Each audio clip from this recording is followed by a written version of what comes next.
আসসালামু আলাইকুম রহমতুল্লাহি বরকাতু।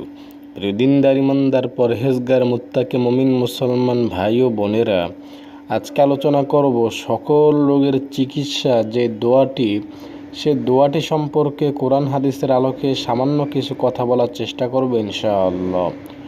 দর্শক, আল্লাহ তাআলা আমাদেরকে রোগ দিয়ে থাকেন এবং আমাদের সুস্থতার জন্য আল্লাহ তাআলা মেডিসিন ঔষধও দিয়ে থাকেন।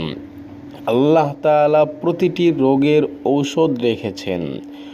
দর্শক, ঔষধ সেবন করার পাশাপাশি আল্লাহর কাছে দোয়াও করতে হবে। প্রতিটি রোগের মুক্তির জন্য আল্লাহর নবী মুহাম্মদ সাল্লাল্লাহু আলাইহি সাল্লাম দোয়াও শিক্ষা দিয়েছেন।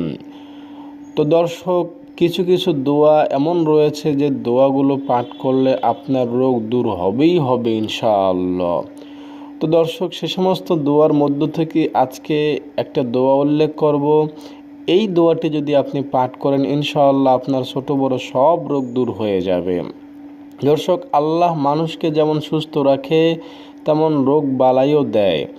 অনেক সময় পরীক্ষা নেওয়ার জন্য আল্লাহ আমাদের রোগ দিয়ে থাকেন, যেন আমরা আল্লাহকে মনে করে ভুলে না যাই। এছাড়াও বিপদ আপদে আল্লাহকে কতটুকু মনে রাখছি এটাও আল্লাহ দেখেন। রোগ হলে হয়তো সর্বপ্রথম আমরা ডাক্তারের শরণাপন্ন হই, কিন্তু যিনি আমাদের রোগ দিয়েছেন তার কাছে একবার হলেও কি আমরা রোগ মুক্তির জন্য সাহায্য চেয়েছি? ডাক্তার তখনই আমাদের সাহায্য করতে পারবে যখন আমরা আল্লাহর কাছে সাহায্য চাইব। তিনি অসুখ ও রোগ সরানোর উসিলায়, অসুস্থতা এবং রোগ বালাই সরানোর উসিলায় ডাক্তার দিয়েছেন। কোরআন ও হাদিসে এমন কিছু দোয়া আছে যেগুলো বিভিন্ন রোগ ব্যাধির জন্য শেফা স্বরূপ। তাই দর্শক, কোরআন হাদিসের দোয়া যে সমস্ত বর্ণিত হয়েছে কোরআন হাদিসে, এই দোয়াগুলো আপনাকে পাঠ করতে হবে। পাশাপাশি ডাক্তারের শরণাপন্ন হবেন, তাহলে আপনি বেশি উপকৃত হবেন ইনশাআল্লাহ। তাই এসব আয়াত বা দোয়ার মাধ্যমে আল্লাহ তাআলার কাছে রোগ থেকে মুক্তি চাওয়া উচিত। রোগ থেকে মুক্তি লাভে পূর্ব শর্ত হচ্ছে আল্লাহর বিধানকে জানা এবং যথাযথ মানার পাশাপাশি পূর্ণ আস্থা এবং বিশ্বাস রাখা।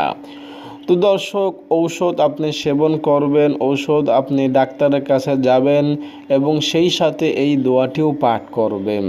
দর্শক, এই দোয়াটি হযরত আনাস রাদিয়াল্লাহু তাআলা আনহু থেকে বর্ণিত হয়েছে। এই দোয়াটি নবী মুহাম্মদ সাল্লাল্লাহু আলাইহি সাল্লাম পাঠ করতেন। দর্শক, দোয়াটি হচ্ছে, আপনারা দেখতে পাচ্ছেন, আমি পাঠ করে শোনাচ্ছি। আল্লাহুম্মা ইন্নী আউযু বিকা মিনাল বারাসি ওয়াল জুনুনি ওয়াল জুজামি ওয়া সাইয়্যিল আসকামি। এই দোয়াটি আপনি একবার পাঠ করবেন যখন অসুস্থ হবেন, ইনশাআল্লাহ আপনি সুস্থ হয়ে যাবেন। কেননা এটি একটি সহিহ দোয়া, মজবুত দোয়া, শক্তিশালী দোয়া এবং এই দোয়াটি উল্লেখও হয়েছে দুটি শক্তিশালী হাদিস গ্রন্থে। একটি হচ্ছে আবু দাউদ শরীফ, দ্বিতীয়টি হচ্ছে সহিহ তিরমিজি শরীফ। দর্শক, দোয়াটির অর্থ হচ্ছে, হে আল্লাহ, অবশ্যই আমি তোমার নিকট ধবল, উন্মাদ, কুষ্ঠরোগ এবং সকল প্রকার মারাত্মক ব্যাধি থেকে আশ্রয় প্রার্থনা করছি। দর্শক, এই দোয়াটি পাঠ করলে আপনি এডিস রোগ, ক্যান্সার রোগ, এরপরে আরও যে সমস্ত কঠিন কঠিন রোগ রয়েছে, শ্বাত রোগ রয়েছে, এই সমস্ত রোগ থেকে আল্লাহ তাআলা আপনাকে হেফাজত করবেন, মুক্তি দান করবেন। তাই দর্শক, এই দোয়াটি আপনি সুস্থতা লাভের আশায় পাঠ করবেন, ইনশাআল্লাহ আপনি অনেক উপকৃত হবেন। দর্শক, আপনাদের জন্য দোয়া করে, সুস্বাস্থ্য কামনা করে, উজ্জ্বল ভবিষ্যৎ কামনা করে, দীর্ঘায়ু কামনা করে আজকের মতো এখানে বিদায় নিচ্ছি। আসসালামু আলাইকুম ওয়া রাহমাতুল্লাহ।